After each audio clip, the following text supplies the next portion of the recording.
Hey friends, welcome back. If you are new here, I am Kelly Carius, social worker. If you're not new here, I am still Kelly Carius, social worker. And today we're going to talk about custody and access, divorce. Um, I came across this post on Reddit. It's not new. It's from about 8 years ago, but this stuff is kind of perpetual, about 20 years ago, I started my private practice and was so blessed to be able to be involved in doing custody and access assessments for Court of Queen's Bench. Now it's Court of King's Bench, but back then it was Court of Queen's Bench. And so in order to fulfill that, I would have an interview with each parent separately. I would review their court file. Anything else that they wanted to give me or tell me, I would review. We would ask for references who were close to the situation, and I would talk with those references. I would also meet with each parent and the children in their home and talk separately to the children, with the whole goal and intent being to come up with a plan to um, to help these parents co-parent with as little conflict as possible, always in the best interests of the child. And basically, I said, my job was kind of to piss everybody off. Um, Generally, when I would do a report, the idea was that each parent would look at it, be able to see how it's in the best interests of their children, and stop the court process and use that plan. And that happened many, many times. Only twice was I in court to testify about the report that I'd written, because people didn't like it that much. So I came across this Reddit post. Let me share this with you.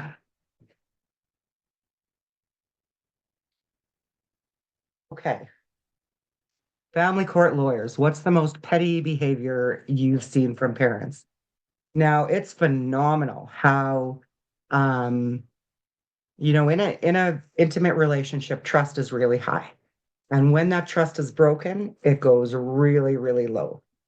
In just sort of a day-to-day relationship, maybe a coworker that you don't know that well or whatever, but trust can be broken. It doesn't go quite as low, because it wasn't quite as high to start with. But in an intimate relationship, when that trust is broken, it is broken. And a lot of parents would be like, I don't trust that person with my children anymore. And it's like, well, when you were together, did you trust them with your children? Well, yeah. Well, their relationship with the children hasn't changed. It's your relationship with them that has changed. And so that rebuilding trust in a co-parenting relationship becomes very important. So let's check out some of this petty stuff. We all love the petty, right? When I was in law school, I worked on a case involving the parents of a victim of Sandy Hook. They were divorced prior to losing their child, but were still fighting over child support several years later. They were fighting over who got to keep the victim's compensation fund proceeds for the death of their 6-year-old. They were insanely rich, so it wasn't about the money, it was about getting a win over their former spouse. It wasn't so much petty that they were fighting over it, but the way they were fighting over it, using the death of their baby to score points against that baby's other parent and the other children stuck in the middle of this shit show. Incredibly petty, but much more depressing than anything else. Worst case I've ever worked on, I bet. The money in a divorce situation is not just about money. It is about that win. The money becomes representative of that win.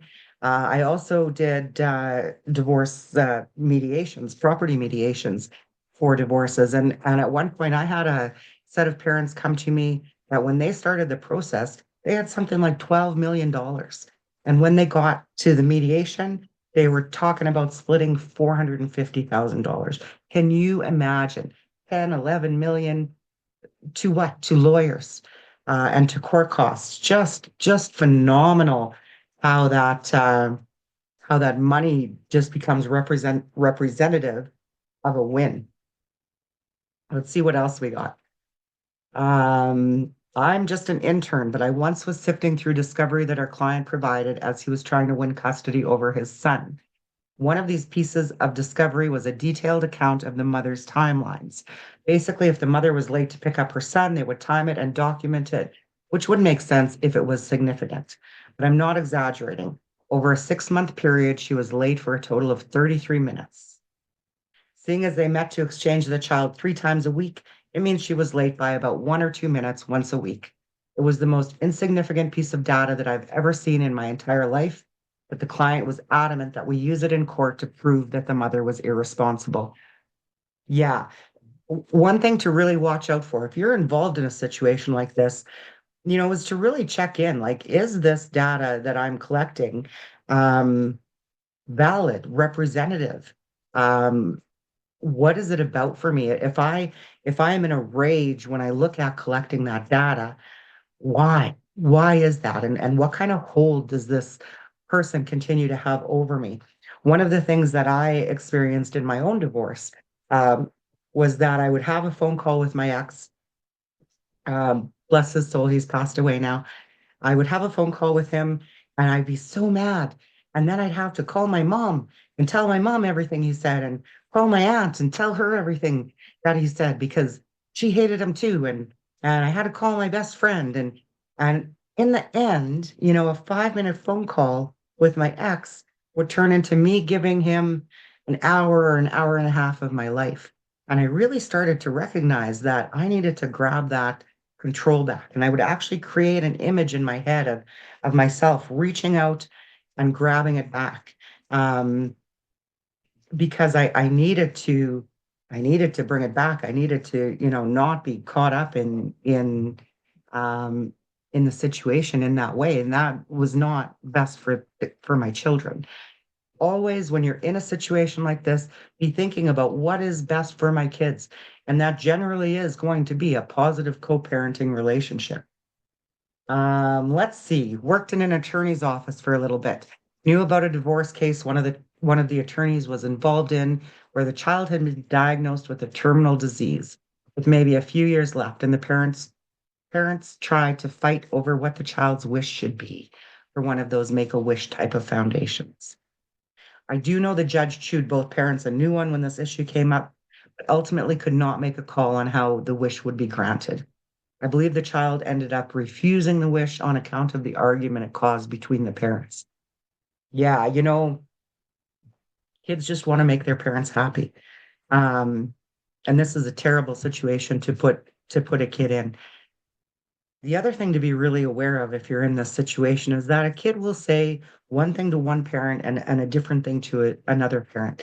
The reason for that is because the kid is trying to make each parent happy. So you can have a parent say, well, my kid says he wants to live with me.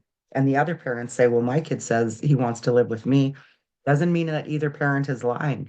The child truly might be saying that, and that really might be the child's truth. I do want to live with both of you. Most of all, what I want is for the fighting to stop. Let's have a look at one more. Hmm, not really petty, but more psychotic. My dad received full custody and won everything in the divorce because my mom was diagnosed with a multitude of mental problems that she refused to take medication for. And she was an abusive alcoholic who also did meth for funsies. Anyways, after all that was said and done, she decided she'd show us. When we were gone, she'd break into the house and steal random shit like Tupperware lids, all of the Tupperware lids. I shit you not, we came home from school and all of the forks were gone. So we went to Walmart and bought forks.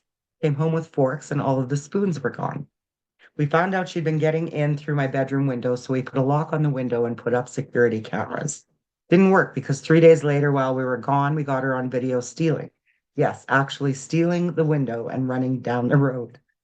Before you ask, yes, we have a restraining order. Yes, we turned the tapes over to the cops.